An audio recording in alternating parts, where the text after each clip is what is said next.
আসসালামু আলাইকুম। চট্টগ্রাম কলেজের ইতিহাস বিভাগের অনার্স তৃতীয় বর্ষের শিক্ষার্থীদের অনলাইন ক্লাসে স্বাগত জানাচ্ছি। আমি তহুরা জেসমিন খান, সহকারী অধ্যাপক, ইতিহাস বিভাগ, চট্টগ্রাম কলেজ। আমার আজকের আলোচনার বিষয় অনার্স তৃতীয় বর্ষের ইংল্যান্ডের ইতিহাস 1485 থেকে 1945 খ্রিস্টাব্দে সংঘটিত বিভিন্ন উল্লেখযোগ্য বিষয়সমূহ।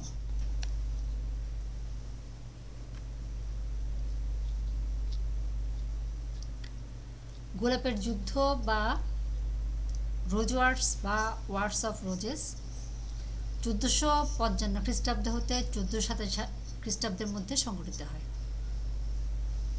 এই যুদ্ধ ছিল ইংল্যান্ডের সিংহাসন নিয়ন্ত্রণের জন্য একটি গৃহযুদ্ধ। প্ল্যান্টাগেনের রাজকীয় হাউসের দুই প্রতিদ্বন্দ্বী শাখার সমর্থকদের মধ্যে এই যুদ্ধ। এই দুই প্রতিদ্বন্দ্বী শাখা হচ্ছে হাউস অফ ল্যাঙ্কাস্টার এবং অপরটি হচ্ছে house of York. House of ল্যাঙ্কাস্টারের প্রতীক ছিল লাল গোলাপ, হাউস অফ ইয়র্কের প্রতীক ছিল সাদা গোলাপ। 1455 থেকে 1487 খ্রিস্টাব্দের মধ্যে বেশ কয়েকটি স্পোরাডিক পর্বের মধ্য দিয়ে এই যুদ্ধ সংঘটিত হয়।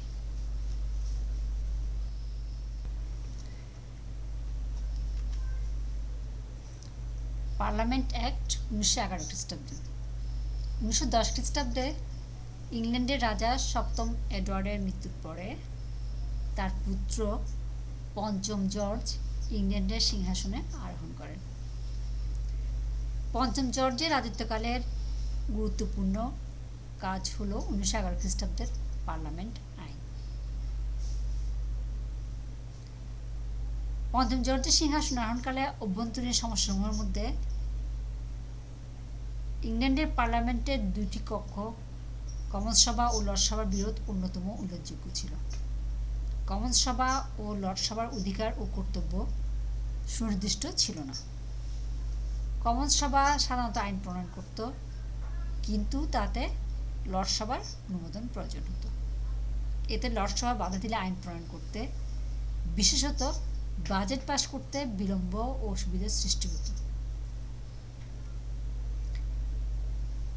1909 খ্রিস্টাব্দে অর্থমন্ত্রী লয়েড জর্জের উত্থাপিত বাজেট লর্ড সভা কর্তৃক প্রত্যাখ্যাত হওয়ায় বেশ অসুবিধার সৃষ্টি হয়েছিল। তখন হতেই লর্ড সভার ক্ষমতা হ্রাস করার চেষ্টা শুরু হয়। সপ্তম এডওয়ার্ডের মৃত্যুর পরে পঞ্চম জর্জ সিংহাসনে আরোহণ করার অল্পকালের মধ্যেই প্রধানমন্ত্রী এসকুইথ লর্ড সভার ক্ষমতা সংকোচনের জন্য 1911 খ্রিস্টাব্দে পার্লামেন্ট বিল নামে একটি বিল উত্থাপন করেন। লর্ড সভা প্রথমে এই বিলে বাধা দেয় এবং কতগুলো সংশোধনী আনার চেষ্টা করে, কিন্তু কমন্স সভা লর্ড সভার সংশোধনী প্রস্তাব মেনে নিতে সম্মত ছিল না। এতে সংকটের সৃষ্টি হয়। এ অবস্থায় প্রধানমন্ত্রী এসকুইথের পরামর্শে রাজা পঞ্চম জর্জ বিলটি পাশ করানোর উদ্দেশ্যে প্রয়োজনীয় সংখ্যক নতুন পিয়ার সৃষ্টি করতে সম্মত হলে লর্ডগণ নিজেদের মর্যাদা অক্ষুণ্ণ রাখার জন্য কোনরূপ সংশোধনী ছাড়াই উক্ত বিলে সম্মতি দেন। ফলে বিলটি পাশ হয়ে আইনে পরিণত হয় 1911 খ্রিস্টাব্দের মে মাসে। এই পার্লামেন্ট আইন পাশ হওয়ায় লর্ড সভা অর্থ সংক্রান্ত বিল বাতিল করার অধিকার হারায়। স্থির করা হয় যে লর্ড সভার অনুমোদন ছাড়াই দুই শ্রেণীর বিল আইনে পরিণত হতে পারবে: 1 অর্থ সংক্রান্ত বিল, 2 অন্যান্য পাবলিক বিল। অর্থ সংক্রান্ত বিল কমন্স সভা হতে লর্ড সভায় প্রেরণের পর লর্ড সভা উক্ত বিল পাশ না করলেও তা আইনে পরিণত হবে। তাছাড়া অন্যান্য পাবলিক বিল কমন্স সভায় পরপর 3 বার পাশ হওয়ার পরও যদি লর্ড সভা তা বাতিল করে, তবে তৃতীয়বার প্রত্যাখ্যানের পর লর্ড সভার অনুমোদন ছাড়াই উক্ত বিল রাজার স্বাক্ষরের পর আইনে পরিণত হবে বলে স্থির হয়।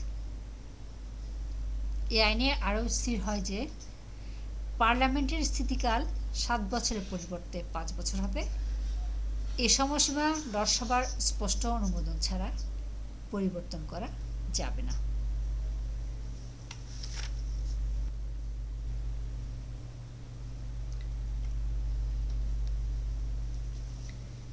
অ্যাংলিকানিজম কি? টিউডর রানী প্রথম এলিজাবেথ, যার শাসনকাল 1558 থেকে 1603 খ্রিস্টাব্দ পর্যন্ত, তার প্রবর্তিত ধর্মব্যবস্থা অ্যাংলিকানিজম নামে পরিচিত। রানী প্রথম এলিজাবেথ 1558 খ্রিস্টাব্দের নভেম্বরে তার পিতা অষ্টম হেনরির উইল অনুসারে ইংল্যান্ডের সিংহাসনে আরোহণ করেন। এলিজাবেথ 1535 খ্রিস্টাব্দে অষ্টম হেনরির দ্বিতীয় পত্নী অ্যান বোলিনের গর্ভে জন্মগ্রহণ করেন। তার বয়স 1 বছর পূর্ণ না হতে তার মাতা ফাঁসিমঞ্চে মৃত্যুবরণ করেন। তারপর থেকে তাকে অনেক অসুবিধা ও বিপদ আপদের মধ্যে দিন অতিবাহিত করতে হয়। তার পিতা অষ্টম হেনরি পোপের অনুমতি না নিয়ে অ্যান বোলিনকে বিবাহ করেছিলেন। এই কারণে সকল নিষ্ঠাবান ক্যাথলিকের দৃষ্টিতে এলিজাবেথ ছিলেন পিতার অবৈধ সন্তান, সুতরাং সিংহাসনে তার অধিকারও অবৈধ ছিল বলে তারা মনে করতেন। এমনকি তার আপন পিতা এবং তার পার্লামেন্টও কিছুকাল তার প্রতি সদয় ব্যবহার করেননি। তার জীবন ছিল নিঃসঙ্গ। এরূপ বিপদ ছিল এলিজাবেথের প্রাথমিক জীবন। অতি অল্প বয়স থেকে তাকে জীবনের প্রতিটি পদক্ষেপে অত্যন্ত সতর্কতার সাথে চলতে হয়েছিল।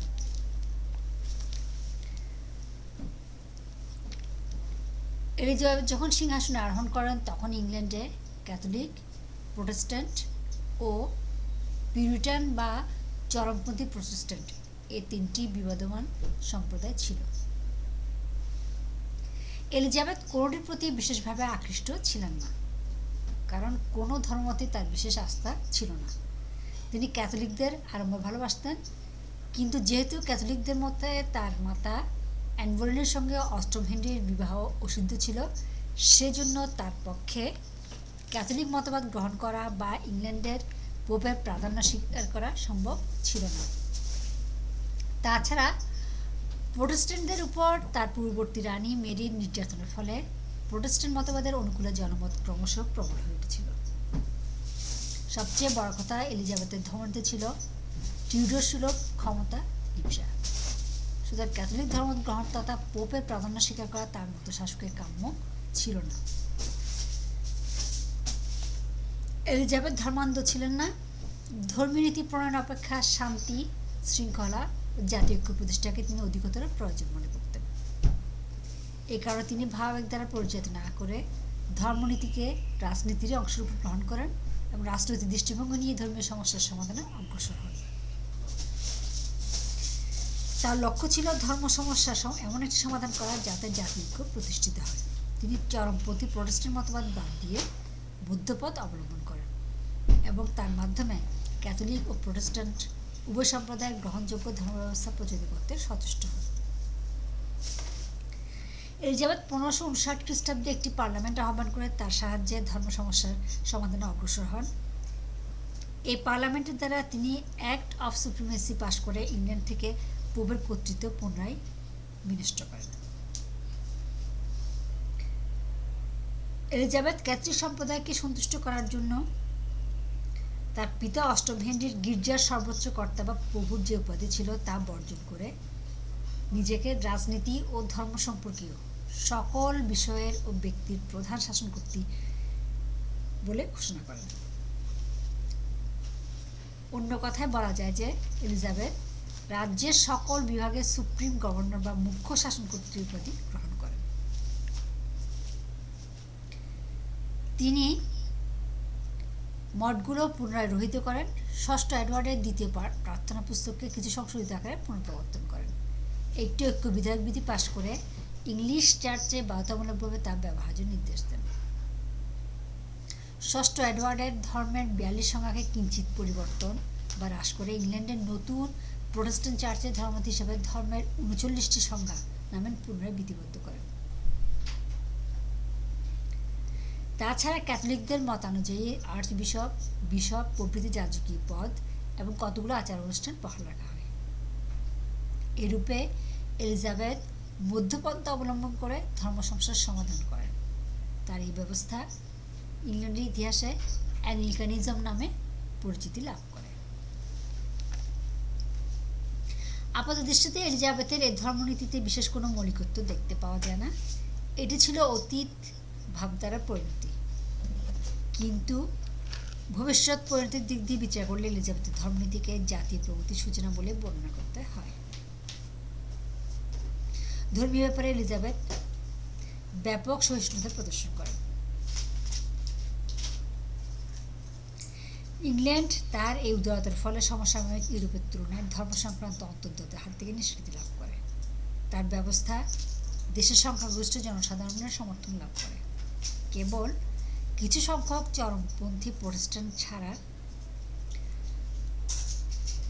দেশের প্রায় সকলেই এতে সন্তুষ্ট হয়েছিল।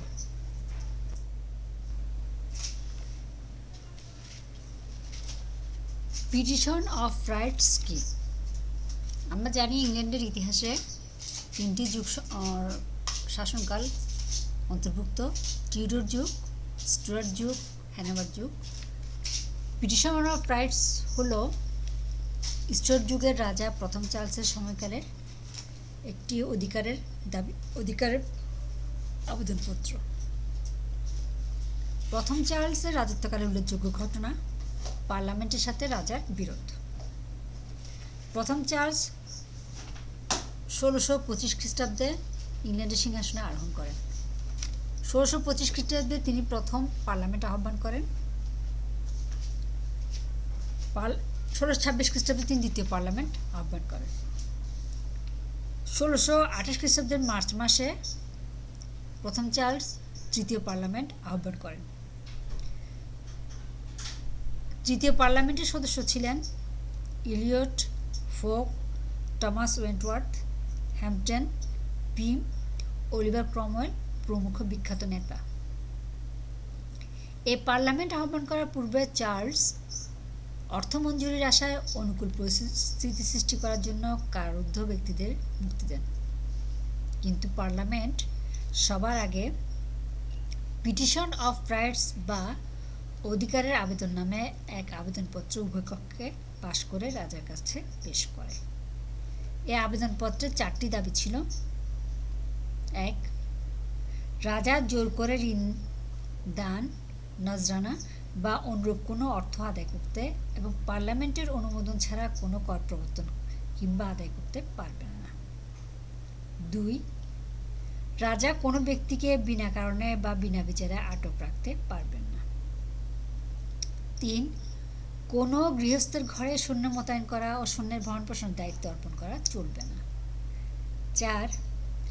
যুদ্ধের সময় ছাড়া অন্য কোনো সময়ে সামরিক আইনের বলে দেশ শাসন করা চলবে না। পার্লামেন্ট অধিকারের আবেদনপত্র বা পিটিশন অফ রাইটসে এ সকল কর্মকে অবৈধ এবং ইংরেজ জাতির ন্যায্য অধিকারের একান্ত পরিপন্থী বলে উল্লেখ করে। গত্যন্তর না দেখে প্রথম চার্লস এই আবেদনপত্রে সম্মতি দিতে বাধ্য হন। এই আবেদনপত্র ইংল্যান্ডের শাসনতান্ত্রিক ইতিহাসে অত্যন্ত গুরুত্বপূর্ণ একখানি দলিল। একে রাজার হাত থেকে পার্লামেন্টের নিকট সার্বভৌম ক্ষমতা হস্তান্তরিত করার প্রথম পদক্ষেপ বলা যেতে পারে। ইংরেজরা একে গণস্বাধীনতার দ্বিতীয় মহাসনদ বা second great charter of liberty বলে বর্ণনা করা হয়ে থাকে। অধিকারের আবেদন বা পিটিশন অফ রাইটসের রাজার সম্মতি প্রদানের পর কমন্স সভা জয়লাভের আনন্দে রাজাকে প্রচুর অর্থ প্রদান করার ব্যবস্থা করে, কিন্তু সঙ্গে সঙ্গে তা রাজার মন্ত্রী বাকিংহাম ও একজন অ্যাংলো ক্যাথলিক যাজককে ইমপিচ করার উদ্যোগ গ্রহণ করে। এটি প্রতিরোধ করার জন্য চার্লস পার্লামেন্টের অধিবেশন মুলতবি ঘোষণা করেন।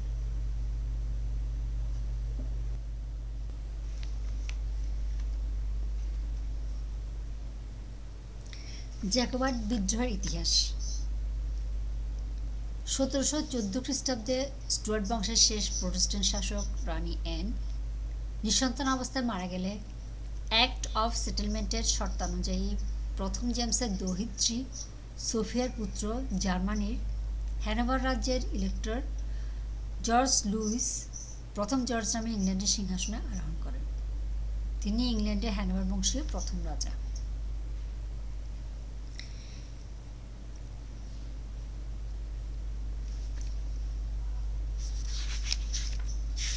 স্টুয়ার্ট বংশের দ্বিতীয় জেমসের পলায়ন এবং তৃতীয় উইলিয়ামের ইংল্যান্ডের সিংহাসনে আরোহণের পর ইংল্যান্ডে জ্যাকোবাইট নামক একটি দল গড়ে ওঠে।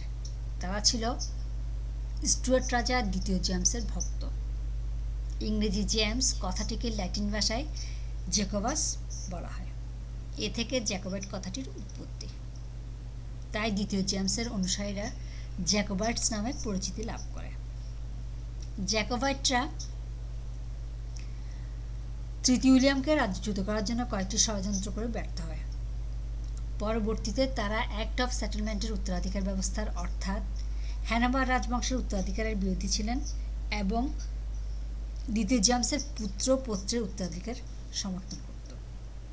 স্টুয়ার্ট রাজা দ্বিতীয় জেমসের পুত্র পিতার মৃত্যুর পর তৃতীয় জেমস উপাধি গ্রহণ করেন। ইংল্যান্ডের লোক তাকে বলতো ওল্ড প্রিটেন্ডার বা বড় দাবিদার। তার পুত্র চার্লস এডওয়ার্ডকে বলতো ইয়াং প্রিটেন্ডার বা ছোট দাবিদার। স্টুয়ার্ট বংশের শেষ শাসক রানী অ্যানের মৃত্যুর পর হ্যানোভার বংশ সিংহাসন লাভ করলে স্টুয়ার্ট রাজা দ্বিতীয় জেমসের সমর্থক জ্যাকোবাইটরা 1715 হতে 1745 খ্রিস্টাব্দ পর্যন্ত কয়েকবার অভ্যুত্থান ঘটিয়ে হ্যানোভার রাজবংশকে উৎখাত এবং যথাক্রমে দ্বিতীয় জেমসের পুত্র ও পৌত্রকে ইংল্যান্ডের সিংহাসন অধিষ্ঠিত করার চেষ্টা করেন। স্টুয়ার্ট বংশের প্রথম জর্জের সিংহাসন লাভের পর জ্যাকোবাইটরা দ্বিতীয় জেমসের পুত্র ওল্ড প্রিটেন্ডারকে ইংল্যান্ডের সিংহাসন অধিষ্ঠিত করার উদ্দেশ্যে 1715 খ্রিস্টাব্দে প্রথম বিদ্রোহটি ঘটায়। রানী অ্যানের সময় থেকে ওল্ড প্রিটেন্ডারের রাষ্ট্রপ্রাপ্তির চেষ্টা চলছিল, কিন্তু 1715 খ্রিস্টাব্দে এই বিদ্রোহ ব্যর্থতায় পর্যবেসিত হয়। 1715 খ্রিস্টাব্দের বিদ্রোহ ব্যর্থ হলেও জ্যাকোবাইটরা 1719 খ্রিস্টাব্দে পুনরায় কর্মতৎপর হয়ে ওঠে। অস্ট্রীয় উত্তরাধিকার যুদ্ধের বিশৃঙ্খলা ও ব্যস্ততার সুযোগে জ্যাকোবাইটরা হ্যানোভার রাজবংশকে উৎখাত এবং ওল্ড প্রিটেন্ডারের পুত্র ইয়ং প্রিটেন্ডারকে অর্থাৎ চার্লস এডওয়ার্ডকে সিংহাসনে অধিষ্ঠিত করার উদ্দেশ্যে 1735 খ্রিস্টাব্দে আরও একবার বিদ্রোহ ঘোষণা করে। 1735 খ্রিস্টাব্দে সংগঠিত এই বিদ্রোহ স্টুয়ার্ট বংশের পক্ষে ইংল্যান্ডের সিংহাসন দখল করার জন্য জ্যাকোবাইটদের শেষ প্রচেষ্টা, কিন্তু এই বিদ্রোহ ব্যর্থতায় পর্যবেসিত হয়। জ্যাকোবাইট বিদ্রোহ দমনের জন্য বিদ্রোহীদের উপর নির্দয় প্রতিশোধ গ্রহণ করা হয়। জ্যাকোবাইটগণ কর্তৃক হ্যানোভার রাজবংশকে উৎখাত এবং স্টুয়ার্ট রাজবংশকে পুনঃপ্রতিষ্ঠিত করার সকল প্রচেষ্টা শেষ পর্যন্ত ব্যর্থতায় পর্যবসিত হয়।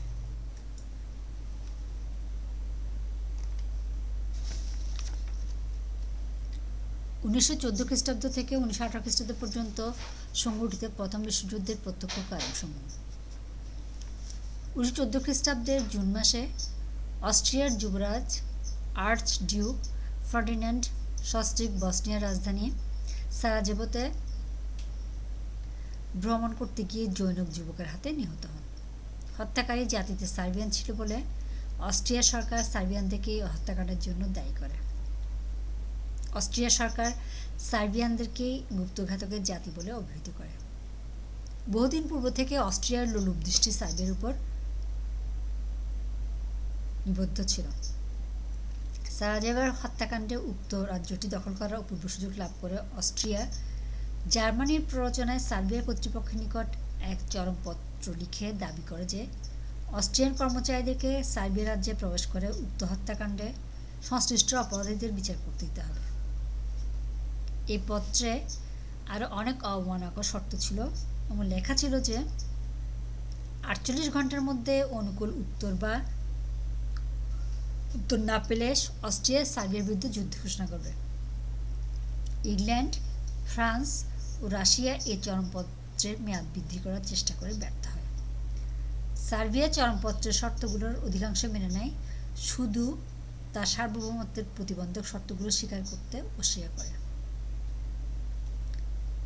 অস্ট্রিয়া তার চরমপত্রে অবিচল থেকে এবং চরমপত্রের দাবি না মেনে না করে অস্ট্রিয়া 28 জুলাই তারিখে সার্বিয়ার বিরুদ্ধে যুদ্ধ ঘোষণা করে।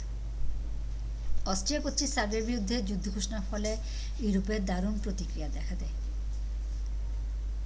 রাশিয়া ওই যুদ্ধে নিশ্চুপ থাকতে পারে না, কারণ সার্বিয়ার অধিবাসীরা রাশিয়ার স্বজাতি। দ্বিতীয়ত, অস্ট্রিয়ার অধীনে বলকান অঞ্চলে চলে গেলে রাশিয়ার স্লাভ ঐক্যের আদর্শ বিলুপ্ত হয়ে যাবে এবং বলকান অঞ্চলে রাশিয়ার প্রাধান্য থাকবে না। তাই রাশিয়া স্পষ্টভাবে অস্ট্রিয়া সরকারকে জানিয়ে দেয় যে অস্ট্রিয়া সৈন্য সার্বিয়ার বিরুদ্ধে অগ্রসর হলে রাশিয়াও সার্বিয়ার পক্ষ অবলম্বন করবে। এরূপ জটিল পরিস্থিতিতে ইংল্যান্ড ইউরোপীয় সমস্যা সমাধানের চেষ্টা করে, কিন্তু ব্যর্থ হয়। 29 জুলাই অস্ট্রিয়া সার্বিয়ার রাজধানী বেলগ্রেড আক্রমণ করে। রাশিয়াও অস্ট্রিয়ার বিরুদ্ধে যুদ্ধ ঘোষণা করে। এ সময় জার্মানি রাশিয়াকে সৈন্য সমাবেশ বন্ধ করার জন্য এক চরমপত্র প্রদান করে। রাশিয়া জার্মানির এই চরমপত্রের কোনো উত্তর দেয়নি। ফলে জার্মানি 1914 খ্রিস্টাব্দের 1 আগস্ট রাশিয়ার বিরুদ্ধে যুদ্ধ ঘোষণা করে। রাশিয়ার সাথে চুক্তি অনুযায়ী ফ্রান্স ও রাশিয়ার পক্ষে যোগ দিবে ভেবে জার্মানি 3 আগস্ট ফ্রান্সের বিরুদ্ধে যুদ্ধ ঘোষণা করে। অতর্কিতভাবে ফ্রান্স আক্রমণ করার উদ্দেশ্যে জার্মানি স্বাধীন নিরপেক্ষ বেলজিয়ামের মধ্যে দিয়ে স্বীয় বাহিনী প্রেরণ করার অনুমতি বেলজিয়াম রাজ্যের নিকট চায় এবং এর জন্য বেলজিয়ামের যে ক্ষতি হবে তা পূরণ করতে স্বীকার করে। কিন্তু বেলজিয়াম জার্মানির প্রস্তাবে সম্মত না হলে 1914 খ্রিস্টাব্দের 4 আগস্ট জার্মানি 1829 খ্রিস্টাব্দে চুক্তিভঙ্গ করে সীমান্ত প্রদেশ অতিক্রম করে বেলজিয়াম আক্রমণ করে। এই পরিস্থিতিতে বেলজিয়াম ইংল্যান্ডের সাহায্য প্রার্থনা করে। বেলজিয়ামের নিরাপত্তা বজায় রাখা ব্রিটিশ পররাষ্ট্রনীতির প্রধান উদ্দেশ্য ছিল, কারণ বেলজিয়াম ও হল্যান্ড উপকূল থেকে ইংল্যান্ডের উপর আক্রমণ পরিচালনা করা অত্যন্ত সহজ ছিল। তাই জার্মানি যখন বেলজিয়াম আক্রমণ করল তখন আর ইংল্যান্ডের পক্ষে নিশ্চুপ থাকা সম্ভব ছিল না। তাই ইংল্যান্ড প্রধানত নিজের স্বার্থে জার্মানির বিরুদ্ধে যুদ্ধ ঘোষণা করতে বাধ্য হয় 1914 খ্রিস্টাব্দের 4 আগস্ট। জার্মানির প্ররোচনায় তুরস্ক জার্মানির পক্ষে যোগদান করে যুদ্ধে অবতীর্ণ হয়। এভাবে জার্মানি, অস্ট্রিয়া ও তুরস্ক একদিকে এবং সার্বিয়া, রাশিয়া, ফ্রান্স, বেলজিয়াম ও ইংল্যান্ড অপরদিকে মিলিত হয়ে পরস্পর যুদ্ধে জড়িয়ে পড়ে। পরে Japan, Italy, Portugal, Romania, America যুক্তরাষ্ট্র এবং অন্যান্য বহু ক্ষুদ্র বৃহৎ দেশ ইংল্যান্ডের মিত্রদের সাথে যোগ দেয়। অন্যদিকে বুলগেরিয়া জার্মানির পক্ষ অবলম্বন করে।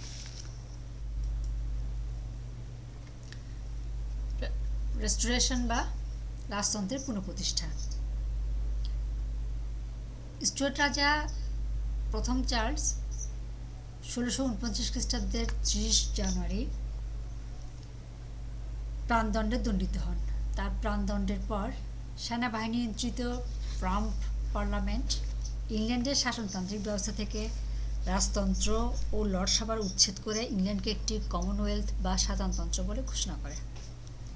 ফলে 1649 থেকে 1660 খ্রিস্টাব্দ পর্যন্ত ইংল্যান্ড একটি সাধারণতন্ত্র ও প্রোটেক্টর শাসিত রাষ্ট্র হিসেবে পরিচিতি লাভ করে।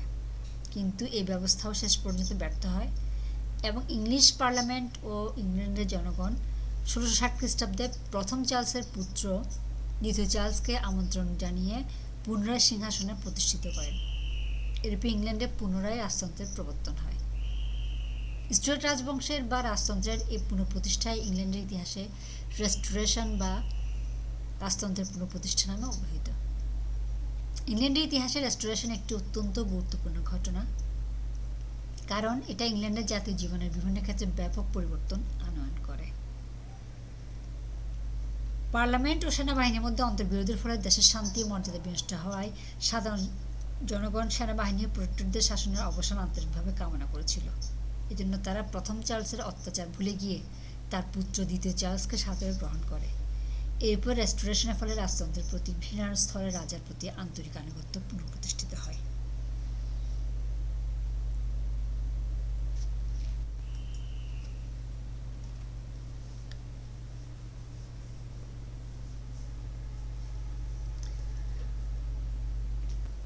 দক্ষিণ সাগর বুদবুদ বা দ্য সাউথ সি বাবল নামে পরিচিত সাউথ সি কোম্পানির বিপর্যয় হ্যানোভার রাজা প্রথম জর্জের রাজত্বকালের একটি উল্লেখযোগ্য অভ্যন্তরীণ ঘটনা।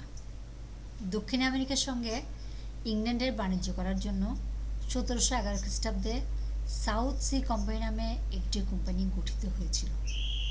স্পেনীয় আমেরিকার নিগ্রো দাস ও পণ্য বিক্রয় করার অধিকার থাকায় কোম্পানিটি যথেষ্ট উন্নতি করেছিল। এ সময়ে ইংল্যান্ডের জাতীয় ঋণ ভয়াবহ আকার ধারণ করেছিল।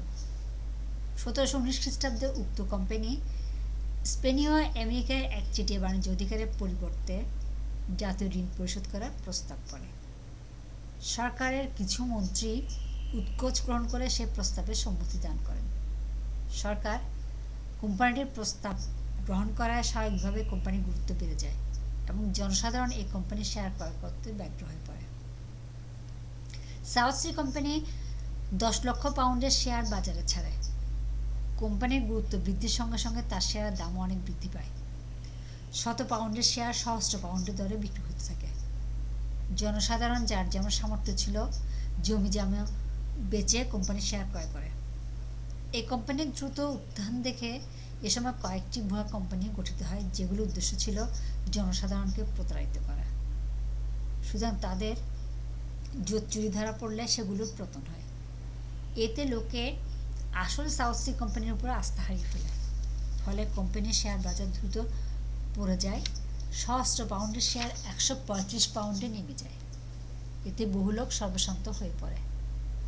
অবিলম্বে দেশময় তুমুল কলরব ওঠে।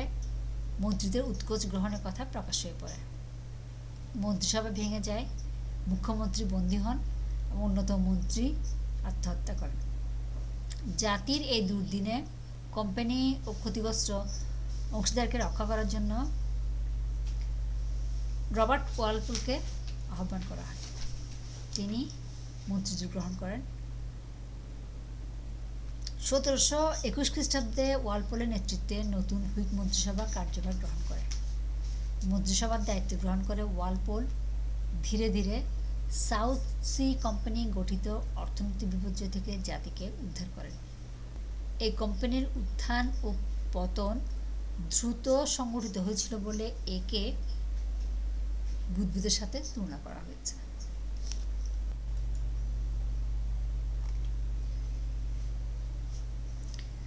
ব্রিটেনের আমেরিকান উপনিবেশসমূহের বিদ্রোহ হ্যানোভার রাজা তৃতীয় জর্জের রাজত্বকালের একটি অত্যন্ত গুরুত্বপূর্ণ ঘটনা। বিভিন্ন কারণে এর সূত্রপাত হয়েছিল। এর কারণগুলোকে প্রধানত পরোক্ষ কারণ ও প্রত্যক্ষ কারণ এই দুভাগে ভাগ করা যায়। পরোক্ষ কারণগুলো ছিল আমেরিকার উপনিবেশগুলোর উপর সপ্তবর্ষের যুদ্ধের প্রভাব। আমেরিকার উপনিবেশগুলো পূর্ব হতেই ইংল্যান্ডের কর্তৃত্ব অসন্তুষ্ট ছিল, কিন্তু এ যাবৎ ফ্রান্সের ভয়ে তারা ইংল্যান্ডে অনুগত ছিল এবং কোনো আন্দোলন করতে সাহস পায়নি। যেহেতু আমেরিকার ইংরেজ উপনিবেশগুলোর পাশে কানাডা ও লুইজিয়ানার শক্তিশালী ফরাসি উপনিবেশ প্রতিষ্ঠিত হয়েছিল এবং ফরাসিরা ইংরেজ উপনিবেশগুলো গ্রাস করার জন্য অথবা ইংরেজদের আমেরিকা হতে বিতাড়িত করার পরিকল্পনারত ছিল, তাই আমেরিকার ইংরেজ উপনিবেশদের ভয় ছিল যে ফরাসিগণ কর্তৃক যে কোনো সময় তাদের স্বাধীনতা বিপন্ন হতে পারে। কিন্তু সপ্তবর্ষব্যাপী যুদ্ধে যা ইংল্যান্ড ও ফ্রান্সের মধ্যে সংঘটিত হয়েছিল, যাতে ফ্রান্স পরাজিত হয়েছিল এবং কানাডা হতে ফরাসি প্রাধান্য বিলুপ্তি ঘটেছিল, ফলে আমেরিকানরা স্বাভাবিকভাবে তাদের অন্তরে স্বাধীনতার স্পৃহা প্রবল হয় এবং তারা ইংল্যান্ড হতে বিচ্ছিন্ন হওয়ার জন্য সচেষ্ট হয়। আরেকটি কারণ হচ্ছে আমেরিকার দূরত্ব এবং উপনিবেশদের ইন্ডাস্ট্রিয়াল প্রকৃতি ও জাতীয়তাবোধ। ইংল্যান্ড হতে আমেরিকার দূরত্ব এবং উপনিবেশিকদের অন্তরে জাতীয়তাবোধের উন্মেষ আমেরিকার স্বাধীনতা যুদ্ধের মূল কারণ ছিল।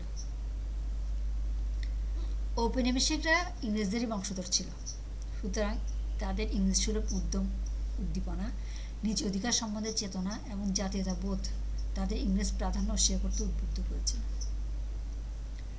অন্যতম একটি কারণ ঔপনিবেশিক শাসন ব্যবস্থা। আমেরিকার অধিকাংশ ইংরেজ উপনিবেশে স্বায়ত্তশাসনমূলক ব্যবস্থা প্রচলিত ছিল।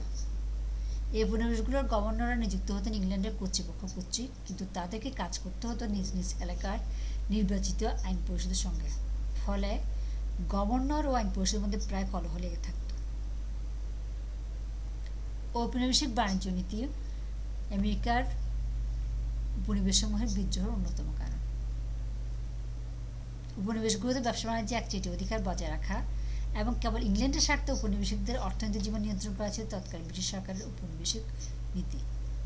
ব্যবসা বাণিজ্যে উপনিবেশিকদের কোনরূপ স্বাধীনতা ছিল না, তারা সোজাসুজি অন্য কোনো দেশের সাথে বাণিজ্য করতে পারত না। 1660 খ্রিস্টাব্দে নেভিগেশন আইন এবং অন্যান্য বিধিনিষেধ উপনিবেশগুলোর উপর বলবৎ থাকায় তাদের শিল্প বাণিজ্যের প্রসারের পথ বন্ধ হয়ে গিয়েছিল।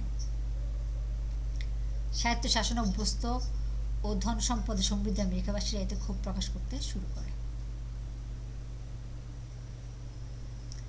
প্রধানমন্ত্রী গ্রেনভিলের গৃহীত ব্যবস্থা আমেরিকানদের ক্ষুব্ধ করে তোলে। 1663 খ্রিস্টাব্দে প্রধানমন্ত্রী গ্রেনভিল উপনিবেশিকদের চোরাচালান বন্ধ করার জন্য উপকূল রক্ষণাবেক্ষণের কার্যে নৌবহর নিযুক্ত করেন এবং চোরাচালান মোকদ্দমা বিচারের জন্য একটি অ্যাডমিরালটি কোর্ট গঠন করেন। গ্রেনভিলের এই ব্যবস্থা উপনিবেশিকদের মধ্যে তীব্র প্রতিক্রিয়া সৃষ্টি হয় এবং ব্যাপক গোলযোগের সূত্রপাত হয়। ব্রিটেনের আমেরিকান উপনিবেশের বিদ্রোহের প্রত্যক্ষ কারণ ছিল প্রতিরক্ষা ব্যয় বাবদ নতুন কর স্থাপন। গ্রেট ইন্ডিয়ানদের আক্রমণ থেকে আমেরিকার উপনিবেশগুলোকে রক্ষা করার জন্য প্রধানমন্ত্রী গ্রেনভিল আমেরিকায় 10,000 সৈন্যের একটি স্থায়ী সৈন্যদল রাখার সিদ্ধান্ত গ্রহণ করেন, কিন্তু ইংল্যান্ডের পক্ষে তখন এই সমস্ত ব্যয়ভার বহন করা অত্যন্ত কষ্টসাধ্য ছিল, কারণ সপ্তবর্ষের যুদ্ধে ইংল্যান্ডকে আমেরিকা রক্ষার জন্য প্রচুর অর্থ ব্যয় করতে হয়েছিল। সেজন্য জাতীয় ঋণের পরিমাণ অনেক বৃদ্ধি পায়। এ কারণে গ্রেনভিল প্রস্তাবিত সৈন্যদলের ব্যবহারের কৃতাংশ উপনিবেশিকদের কাছ থেকে সংগ্রহ করার মনস্থ করেন। এই উদ্দেশ্যে তিনি 1765 খ্রিস্টাব্দে স্ট্যাম্প অ্যাক্ট নামে একটি আইন পাশ করে উপনিবেশিকদের উপর স্ট্যাম্প কর ধার্য করেন। উপনিবেশিকদের উপর এই স্ট্যাম্প কর স্থাপনে আমেরিকার স্বাধীনতা যুদ্ধের প্রত্যক্ষ কারণ ছিল। একে কেন্দ্র করে আমেরিকার বিপ্লবের প্রকাশ্যে সূত্রপাত ঘটে। শেষ পর্যন্ত 1775 খ্রিস্টাব্দে আমেরিকার স্বাধীনতা যুদ্ধ শুরু হয়। 1776 খ্রিস্টাব্দে ফিলাডেলফিয়া শহরে আমেরিকান কংগ্রেসের তৃতীয় অধিবেশন অনুষ্ঠিত হয়। এই কংগ্রেস 4 জুলাই আমেরিকায় সম্মিলিত উপনিবেশগুলোর স্বাধীনতা ঘোষণা করে।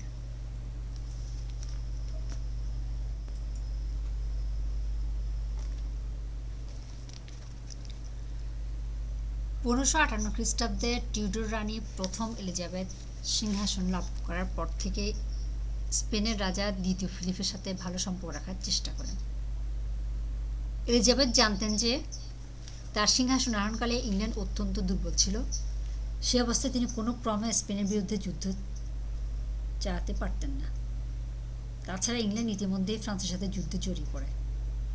অন্যদিকে তখন ফ্রান্স ও স্কটল্যান্ড সম্মিলিত হওয়ার সম্ভাবনাও ছিল। এই পরিস্থিতিতে স্পেনের সাথে যুদ্ধ বাঁধানো মারাত্মক ভুল হবে, তাই এলিজাবেথ দ্বিতীয় ফিলিপের সাথে সম্পর্ক ভালো রাখার আগ্রহী ছিলেন। এমনকি তিনি স্পেন রাজার সমর্থন লাভের জন্য তাকে বিবাহ করার প্রস্তাবও দেন। অপরপক্ষে দ্বিতীয় ফিলিপ, যিনি স্পেনের রাজা ছিলেন, তিনি এলিজাবেথের সাথে তার বিবাহের সম্ভাবনায় তাকে নানাভাবে সাহায্য করতে শুরু করেন।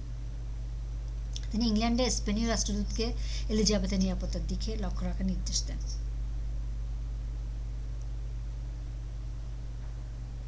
তিনি ইংল্যান্ডকে ক্যালে বন্দর ফিরিয়ে দেওয়ার চেষ্টা করেন। 1570 খ্রিস্টাব্দে পর্যন্ত দ্বিতীয় ফিলিপ এলিজাবেথের নিরাপত্তার ব্যাপারে তৎপর ছিলেন, কিন্তু এরপর উভয় দেশের মধ্যে মতানৈক্য দেখা দেয় এবং শেষ পর্যন্ত কয়েকটি কারণে ইংল্যান্ড ও স্পেনের মধ্যে যুদ্ধ অনিবার্য হয়ে ওঠে।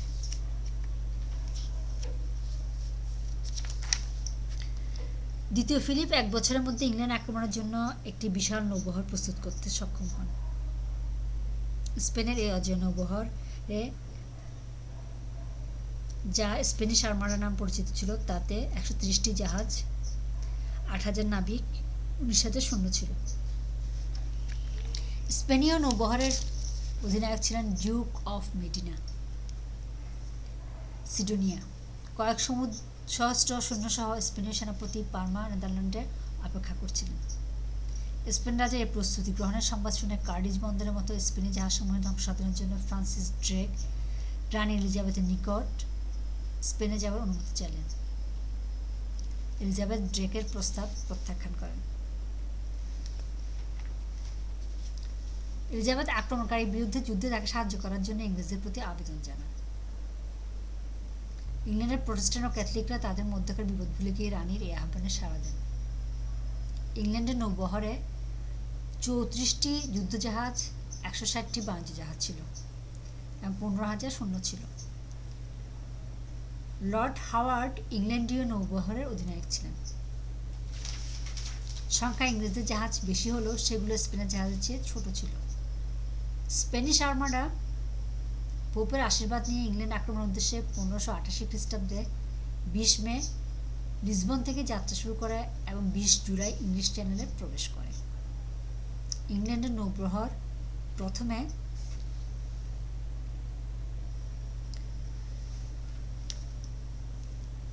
স্পেনীয় নৌবহরকে কোনো বাধা না দিয়ে পরদিন সকালে হঠাৎ করে পেছন থেকে সম্মুখে ধাবমান জাহাজগুলোকে আক্রমণ করে। ইংলিশ চ্যানেলের সপ্তাহকাল যুদ্ধের পর স্পেনীয় নৌবহর ক্যালে বন্দরে আশ্রয় নেয়। এ সময়ে মেডিনা সিডোনিয়া তার সাহায্যার্থে আসার জন্য ডিউক অব পার্মাকে সংবাদ পাঠান।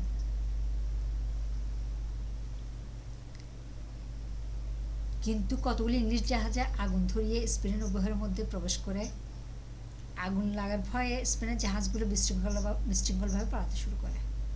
অপরদিকে পার্মার সৈন্যবাহিনী ডাচ নৌবহর কর্তৃক অবরুদ্ধ হওয়ায় পার্মা আর স্পেনীয় নৌবহরের সাথে যোগ দিতে পারলেন না।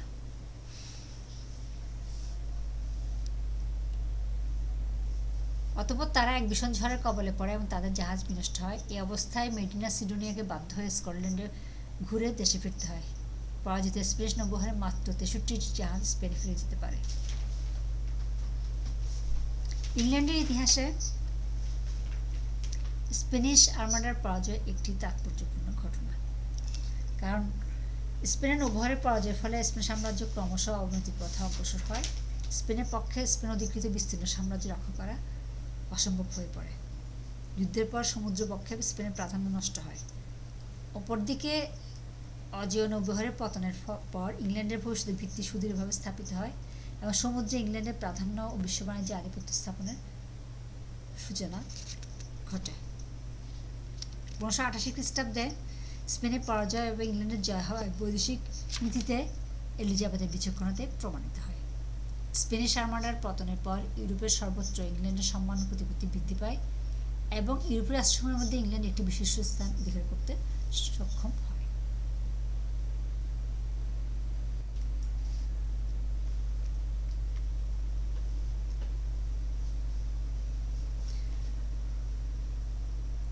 টিউডর রাজা ষষ্ঠ এডওয়ার্ডের মৃত্যুর পর নর্থাম্বারল্যান্ড অনতিবিলম্বে তার পুত্রবধূ লেডি জেন গ্রেকে ইংল্যান্ডের রানী বলে ঘোষণা করেন। সুন্দরী ষোড়শী লেডি জেন গ্রে বহু গুণসম্পন্ন রমণী ছিলেন, কিন্তু ইংল্যান্ডের জনগণ তার পক্ষে ছিল না। এজন্য তাকে রানী বলে ঘোষণা করে নর্থাম্বারল্যান্ড তার সৈন্যবাহিনী নিয়ে মেরির সঙ্গে মোকাবেলা করার জন্য অগ্রসর হন। কিন্তু তিনি যখন ক্যামব্রিজে উপস্থিত হন তখন সংবাদ পান যে লন্ডন কাউন্সিল লেডি জেন গ্রেকে অস্বীকার করে মেরিকে, যিনি অষ্টম হেনরির কন্যা ছিলেন, ইংল্যান্ডের রানী বলে ঘোষণা করেছে। এতে নর্থাম্বারল্যান্ড বুঝলেন যে তার চেষ্টার কোনো লাভ হবে না, তাই তিনি অন্যপায় হয়ে বশ্যতা স্বীকার করেন।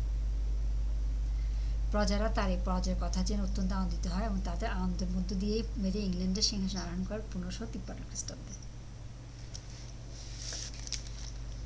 মেরি মনে প্রাণে রোমান ক্যাথলিক মতাবলম্বী এবং ধর্ম সংস্কারের ঘোর বিরোধী ছিলেন, কারণ তার মাতা অষ্টম হেনরির প্রথম পত্নী ক্যাথরিনের লাঞ্ছনার সাথে ধর্ম সংস্কার সংশ্লিষ্ট ছিল।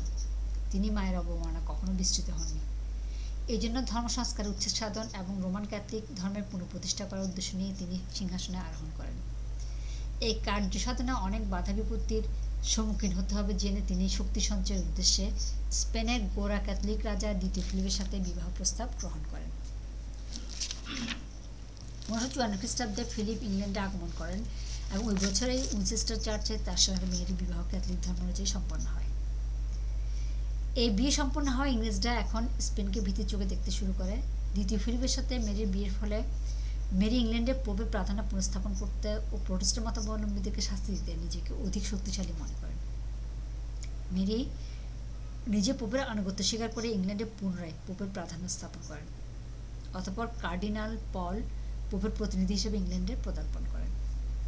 পার্লামেন্ট অষ্টম হেনরির অ্যাক্ট অফ সুপ্রিমেসি বা কর্তৃত্বের আইন ও পোপ বিরোধী অন্যান্য আইনগুলো তুলে দেয়, কিন্তু পার্লামেন্ট পোপকে কর বা অন্য কোনো অর্থ প্রদান করতে অসম্মতি জ্ঞাপন করে। চার্চে মূর্তি ও চিত্র পুনঃস্থাপিত হয়, ভগ্ন চার্চগুলো সংস্কার কাজ শুরু হয়। মেরি চার্চগুলো পুনঃপ্রতিষ্ঠার চেষ্টা করেন। মেরির রাজত্বকালে পূর্বে চার্চের সম্পত্তি ক্রয় করে এক নতুন অভিজাত শ্রেণী গড়ে উঠেছিল। সম্পত্তি হারাবার ভয়ে তারা রানীর উক্ত প্রচেষ্টায় প্রবল আপত্তি জানায়। ফলে মেরি চেষ্টা করে এই সম্পত্তিসমূহ পুনরায় চার্চকে ফিরিয়ে দেওয়ার জন্য পার্লামেন্টকে সম্মত করাতে পারেনি। মেরি প্রটেস্ট্যান্ট মতবাদকে নিশ্চিহ্ন করার প্রয়াসে ক্যাথলিক ধর্মবিশ্বাস গ্রহণ করতে অস্বীকার করেছিল ওই সকল ব্যক্তিকে জীবন্ত দগ্ধ করতে শুরু করেন।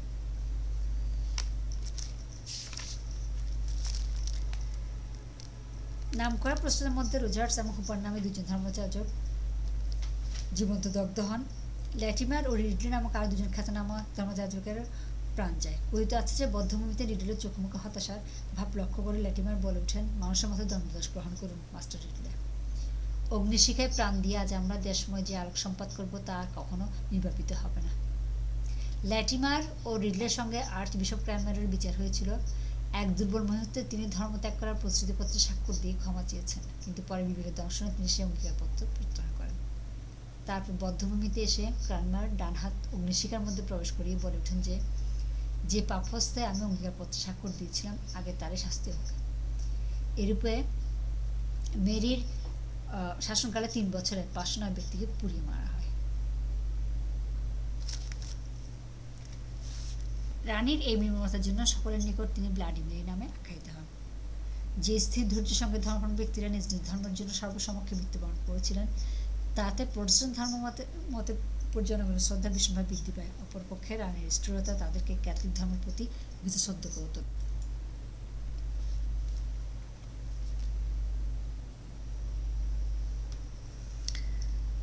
রাজা অষ্টম হেনরি সময়কালে পার্লামেন্ট 1534 খ্রিস্টাব্দে অ্যাক্ট অফ সুপ্রিমেসি বা কর্তৃত্ব আইনটি প্রণয়ন করে। এতে বলা হয় যে রাজা যথার্থরূপে এবং ন্যায়সঙ্গতভাবে ইংল্যান্ডের চার্চের সর্বময় প্রভু ছিলেন এবং থাকবেন। পরবর্তীকালে রানী মেরির সময়ে এই ব্যবস্থা বাতিল করা হয়। টিউডর রানী এলিজাবেথ 1559 খ্রিস্টাব্দে একটি পার্লামেন্ট আহ্বান করে তার সাহায্যে তার শাসনকালে উদ্ভূত ধর্ম সমস্যার সমাধানে অগ্রসর হন। এই পার্লামেন্টের দ্বারা তিনি পূর্ববর্তী রানী মেরি কর্তৃক 1554 খ্রিস্টাব্দে অবলম্বিত ব্যবস্থা বাতিল করেন এবং পুনরায় অ্যাক্ট অফ সুপ্রিমেসি পাশ করে ইংল্যান্ড থেকে পোপের কর্তৃত্ব পুনরায় বিনষ্ট করেন। তার অ্যাক্ট অফ সুপ্রিমেসির সঙ্গে অষ্টম হেনরির অ্যাক্ট অফ সুপ্রিমেসির কিছু পার্থক্য ছিল। তার পিতা অষ্টম হেনরি গির্জার সর্বোচ্চ কর্তা বা প্রভু, supreme head of the church উপাধি গ্রহণ করেছেন। এলিজাবেথ ক্যাথলিক সম্প্রদায়কে সন্তুষ্ট করার জন্য এই উপাধি বর্জন করে নিজেকে রাজনীতি ও ধর্ম সম্পর্কীয় সকল বিষয়ের ও ব্যক্তির প্রধান শাসনকর্ত্রী, supreme of all persons and causes ecclesiastical as well as civil বলে ঘোষণা করেন। অন্য কথায় তিনি রাজ্যের সকল বিভাগের সুপ্রিম গভর্নর বা মুখ্য শাসনকর্ত্রী উপাধি গ্রহণ করেন।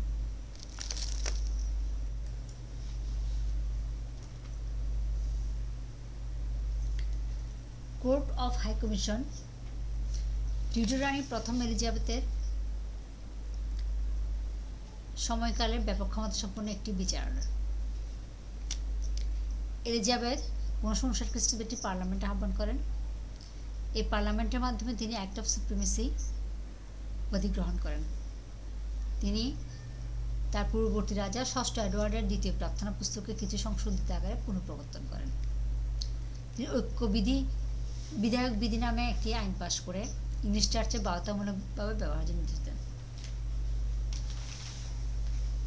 এ সকল ব্যবস্থা যাতে যথারীতি পালিত হয় সেজন্য এলিজাবেথ মেথু পার্কারের সভাপতিত্বে কোর্ট অফ হাই কমিশন নামে ব্যাপক ক্ষমতাসম্পন্ন একটি বিচারালয় স্থাপন করেন। কিন্তু কারো মনে যাতে ধর্মবিদ্বেষ জাগতে না পারে সেজন্য তিনি চার্চ অফ ইংল্যান্ডের বিরোধীদের কঠোর শাস্তির পরিবর্তে লঘু শাস্তির ব্যবস্থা করেন। তিনি তার ব্যবস্থার প্রতি অন্তত বাহ্যিক ঐকমত্য দাবি করতেন এবং সেজন্য জাতীয় গির্জায় অনুপস্থিত ব্যক্তিদের উপর মাসিক 1 শিলিং হারে জরিমানা ধার্য করেন। তিনি কোনো প্রকার ধর্মদ্রোহিতা আইন প্রবর্তন করেননি। তার ধর্মমত বলপূর্বক বা নির্মমভাবে জনগণের উপর চাপাবার চেষ্টা করেননি। তার সময় ধর্মীয় নির্যাতন খুব কম হয়েছিল এবং কাউকে ধর্ম সম্পর্কে মতপার্থক্য বা বিরোধিতার জন্য প্রাণ হারাতে হয়নি। যতক্ষণ পর্যন্ত কেউ সরাসরি প্রকাশ্যে তার নীতি বিরোধিতা করেনি, ততক্ষণ পর্যন্ত তিনি কারোর বিরুদ্ধে কোনো শাস্তিমূলক ব্যবস্থা প্রয়োগ করেননি। ক্যাথলিকরা পোপ ও স্পেনারের প্ররোচনায় এবং জেসুইট ও ডুয়াই পুরোহিতগুলোর সহায়তায় এলিজাবেথকে সিংহাসনচ্যুত ও হত্যা করার ষড়যন্ত্র করেছিল বলে তাদের বিরুদ্ধে এলিজাবেথকে কঠোর ব্যবস্থা গ্রহণ করতে হয়েছিল।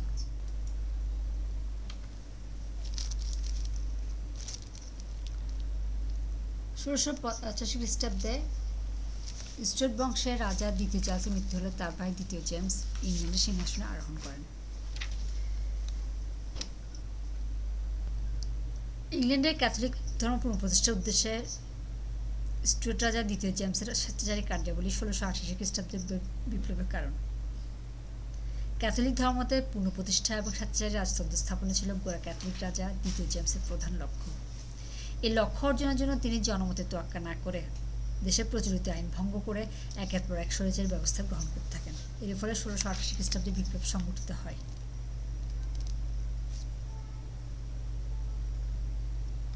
সকলের দ্বারা পরিত্যক্ত হয়ে জেমস শেষ পর্যন্ত আপোষের চেষ্টা করেন। এরপর তিনি পলায়নের চেষ্টা করে বন্দী হন, কিন্তু প্রহরীরা উইলিয়ামের ইচ্ছানুসারে তাকে নির্বিঘ্নে ফ্রান্সে পলায়নের সুযোগ দেন। 23 ডিসেম্বর তারিখে জেমস ফ্রান্স অভিমুখে পলায়ন করেন। তার পলায়নের পর একটি কনভেনশন পার্লামেন্ট উইলিয়াম ও মেরিকে ইংল্যান্ডের সিংহাসন প্রতিষ্ঠিত করেন। এরূপে ইংল্যান্ডের ইতিহাসে এক যুগান্তকারী ঘটনা 1688 খ্রিস্টাব্দে গৌরবময় বিপ্লব সংঘটিত হয়। এই বিপ্লব ছিল আত্মরক্ষামূলক, তা বিনা রক্তপাতে সংঘটিত হয়েছিল। এছাড়া এর ফলে ইংল্যান্ডে শাসনতান্ত্রিক ও রাজনৈতিক ইতিহাসে গুরুত্বপূর্ণ পরিবর্তন সাধিত হয়েছিল। এসব কারণে এই বিপ্লব গৌরবময় বিপ্লব নামে প্রসিদ্ধ। বিনা রক্তপাতে সংঘটিত হয়েছিল বলে একে রক্তপাতহীন বিপ্লব বলে আখ্যায়িত করা হয়। আজকের আলোচনা এই পর্যন্ত। সকলে ভালো থাকবে। ধন্যবাদ সবাইকে।